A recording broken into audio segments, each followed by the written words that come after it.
سقوط ڈھاکہ کے بعد 1988 کا الیکشن پہلا بڑا سیاسی معرکہ تھا جس میں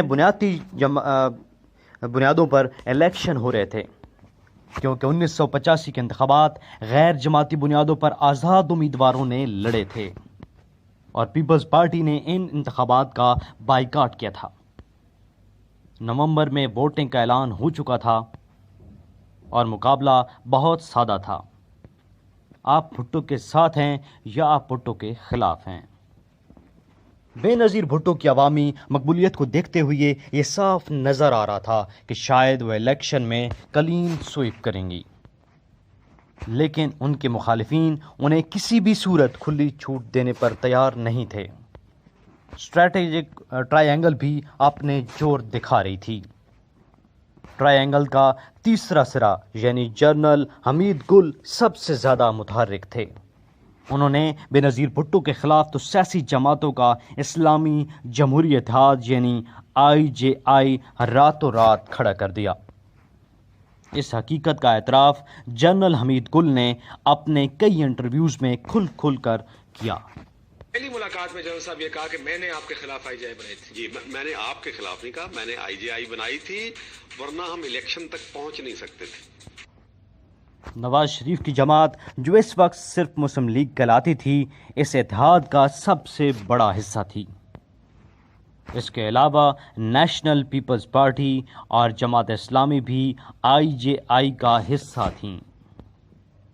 پیپلز پارٹی کے بانی رکن اور بے نظیر کے انکل غلام مصطفیٰ جتوئی کو IJI کا سربراہ مقرر کر کے بے نظیر کے مقابلے پر کھڑا کر دیا گیا۔ اس اتحاد کے سربراہ تو غلام مصطفیٰ جتوئی تھے، لیکن IJI کا عوامی چہرہ نواز شریف تھے۔ ان کی تصویر کے ساتھ اخبارات کے فرنٹ پیجز پر بڑے بڑے اشتہارات چھپتے، جن میں بے نظیر کو دشمن اور یہودی لابی کا ایجنٹ لکھا جاتا۔ عوام سے مخاطب ہو کر کہا جاتا کہ آپ کا مقابلہ آپ کے دشمن سے ہے۔ اخبارات کی وہ خبریں جن میں بے نظیر بھٹو اور نصرت بھٹو پاکستانی ایٹمی پروگرام کی حمایت نہیں کر رہیں، بطور اشتہار چھاپی جاتی۔ یہ تک خبریں چھپتیں کہ پیپلز پارٹی امریکہ میں لابنگ کر رہی ہے کہ پاکستان کو F-16 طیارے نہ دیے جائیں۔ ایسی خبروں کے تراشے روز اخبارات میں بطور اشتہار چھاپے جاتے تھے اور بتایا جاتا کہ پیپلز پارٹی کو ووٹ دینے کا مطلب پاکستان کے دفاع پر سمجھوتا کرنا ہے۔ سڑکوں چوراہوں پر IJI کے 9 ستاروں والے جھنڈے کے ساتھ یہ نعرہ بھی درج ہوتا: 9 ستارے بھائی بھائی، بے نظیر بھٹو کی شامت آئی۔ IJI کا انتخابی نشان سائیکل تھا۔ جماعت اسلامی کے امیر قاضی حسین احمد مختلف شہروں میں سائیکل پر 9 ستاروں کا جھنڈا لگا کر انتخابی مہم چلایا کرتے تھے۔ مخالفین بے نظیر بھٹو کو عوام کی نظروں سے گرانے کے لیے اس حد تک چلے گئے تھے کہ بے نظیر کی نیم برہنہ تصاویر ہیلی کاپٹروں کے ذریعے شہروں اور قصبوں میں گرائی گئیں۔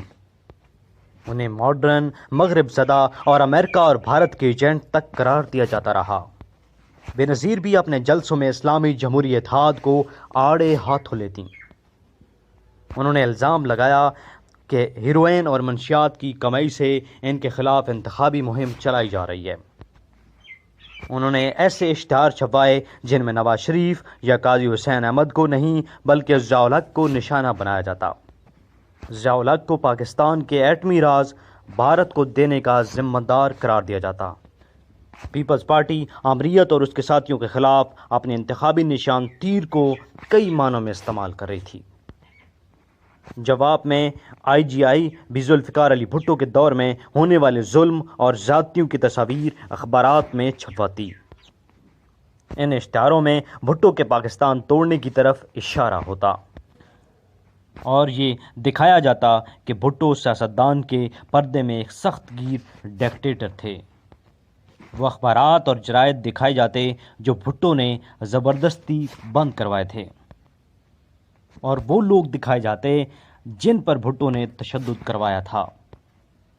گو کہ دنیا میں ضیاء الحق موجود تھے نہ ذوالفقار علی بھٹو، لیکن انتخابی مہم میں یہ دونوں پوری آب و تاب سے زندہ تھے۔ یہ ایک انتخابی جنگ تھی اور شاید دونوں اس پرانے فارمولے پر چل رہے تھے کہ جنگ اور محبت میں سب کچھ جائز ہے۔ 16 نومبر کو قومی اسمبلی کی 237 میں سے 207 نشستوں کے لیے ووٹنگ ہوئی۔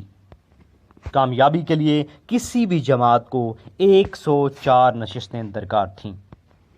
ایک دن پہلے گیلپ سروے چھپ چکا تھا، جس میں انتہائی جدید اور سائنسی سروے کا دعویٰ کرتے ہوئے بتایا گیا کہ انتخابات میں پیپلز پارٹی اور IJI میں مقابلہ برابر کا ہے، لیکن جب نتیجہ آیا تو پیپلز پارٹی IJI سے کہیں آگے تھی۔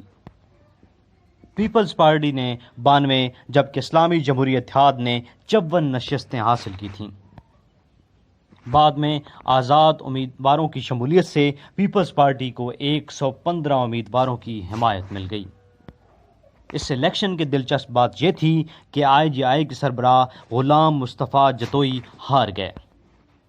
پیر پگارا جنہیں حکومت کی بھرپور مدد حاصل تھی وہ بھی ہار گئے۔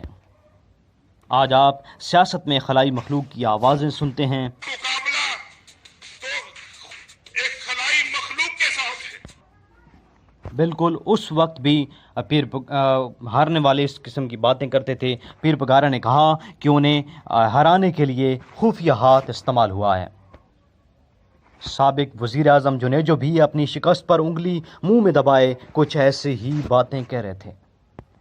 پرانے سیاسی جگادری ہار گئے، لیکن بھٹو اور ضیاء کے جوان سال سیاسی وارث بن چکے تھے۔ اب وہی میدان میں آمنے سامنے کھڑے تھے اور پاکستان میں ایک نئے دور کا آغاز ہو رہا تھا، وہ تو نواز شریف اور بے نظیر بھٹو۔ لیکن ابھی انتخابی جنگ ختم نہیں ہوئی تھی۔ ان دنوں قومی اور صوبائی اسمبلی کے انتخابات ایک ہی دن نہیں ہوئے تھے، بلکہ پہلے قومی اسمبلی اور اس کے 3 دن بعد صوبائی اسمبلی کے لیے ووٹنگ ہوتی تھی۔ اس لیے قومی اسمبلی میں شکست کے بعد IJI کو صوبائی انتخابات میں بھی ہارنے کا دھڑکا لگ گیا۔ اس دوران روزنامہ مشرق اور نوائب وقت میں بےنظیر بھٹو کا یہ بیان سامنے آیا کہ وہ کسی پنجابی کو اپنا لیڈر کیسے مان لیں۔